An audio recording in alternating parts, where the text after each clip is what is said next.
दोस्तों, तहव्वुर का कच्चा चिट्ठा, कैसे चुपचाप बिछाया मुंबई हमले का जाल, पढ़िए पूरी कहानी। आखिरकार आतंकी तहव्वुर हुसैन राणा भारत आ रहा है। 26/11 मुंबई आतंकवादी हमलों में उसकी भूमिका के लिए गिरफ्तारी के लगभग 16 साल बाद उसे अमेरिका से भारत लाया जा रहा है। आखिर वो दिन आ ही गया है। आखिरकार आतंकी तहव्वुर हुसैन राणा भारत आ रहा है। 26/11 मुंबई आतंकवादी हमलों में उसकी भूमिका के लिए गिरफ्तारी के लगभग 16 साल बाद उसे अमेरिका से भारत लाया जा रहा है। सूत्रों ने बताया है कि 64 साल का राणा 10 अप्रैल की दोपहर दिल्ली पहुंचेगा और उन्हें राष्ट्रीय जांच एजेंसी तुरंत गिरफ्तार कर लेगी।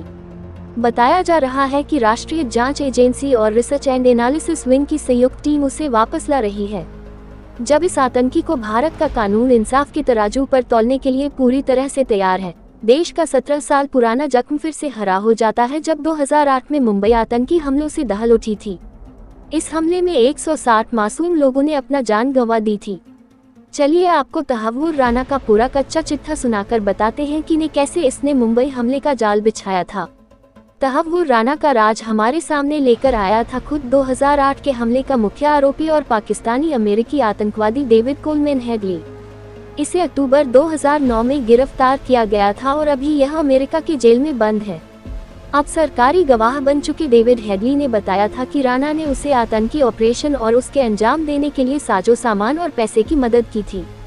हेडली ने हमलों से पहले खुद को राणा की इमिग्रेशन कंसल्टेंसी का कर्मचारी बताकर मुंबई की रेकी की थी। तहव्वुर पर आरोप है कि उसने हमले के मास्टरमाइंड हेडली को हर वो सहायता दी जो इस हमले के लिए जरूरी थी। यहाँ तक कि जब हेडली को रेकी करने के लिए भारत आना था, तब भी तहव्वुर ने उसके लिए वीजा जैसे ट्रैवल डॉक्यूमेंट भी बनवाए थे। सितंबर 2023 में मुंबई पुलिस की क्राइम ब्रांच ने तहव्वुर राणा के खिलाफ 405 पेज का सप्लीमेंट्री चार्जशीट दायर किया था। इसी चार्जशीट में बताया गया है कि कैसे पूर्व सैन्य डॉक्टर रह चुके तहव्वुर ने मुंबई को दहलाया था। इस चार्जशीट में 14-15 गवाहों के नाम हैं। भारत सरकार के अनुसार तहव्वुर राणा पाकिस्तान की खुफिया agency inter service intelligence (ISI) आरोपी से सरकारी गवाह बने डेविड कोलमैन हेडली और लश्कर-ए-तैयबा के बीच की कड़ी था। हमले से पहले भारत आया था राणा 11 नवंबर 2008 को दिल्ली पहुंचा और लगभग 11 दिनों तक भारत में रहा। इसके बीच वह 2 दिनों के लिए 20 और 21 नवंबर को वो पवई के एक होटल में रुका। इसके 2 दिनों के बाद राणा हमले से 1 सप्ताह पहले दुबई निकल गया। फिर आती है 26 नवंबर 2008 की रात। इस रात 10 पाकिस्तानी आतंकवादी समुद्र के रास्ते मुंबई में घुसे। उन्होंने CSMT hotel, Taj Mahal palace, Trident hotel, Chabad house सहित अन्य स्थलों पर हमला किया। इसमें 1 दर्जन से अधिक विदेशियों सहित 166 लोग मारे गए। जवाब में 7 घंटे के ऑपरेशन में NSG और अन्य सुरक्षा एजेंसियों ने 9 आतंकियों को मार गिराया, जबकि 1 को पकड़ लिया गया। जो पकड़ा गया उसका नाम था कसाब।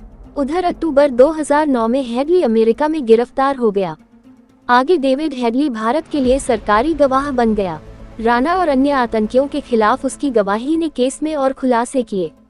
हेडली के साथ लगातार संपर्क में था राणा। 26/11 हमले से पहले डेविड हेडली ने 5 बार भारत की यात्रा की थी। रेकी के लिए की गई इन यात्राओं के दौरान तहव्वुर ने हेडली से 231 बार संपर्क किया था। खुद राणा ने 8 टोही मिशन चलाए और हमले से पहले की गई अंतिम यात्रा के दौरान सबसे अधिक कॉल 66 की गई। भारतीय अभियोजकों के डोजियर के अनुसार राणा और हेडली ने दूसरे आतंकी ऑपरेटर्स के साथ आतंकी हमलों को अंजाम देने की अपनी योजना को जमीन पर उतारा।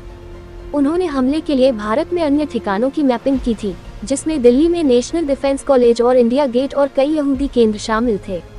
NIA की चार्जशीट में बताया गया है कि राणा ने हेडली, हफीज सईद, जकीउर रहमान लखवी, एली कश्मीरी, साजिद मीर और मेजर इकबाल के साथ मिलकर हमले की साजिश रची थी।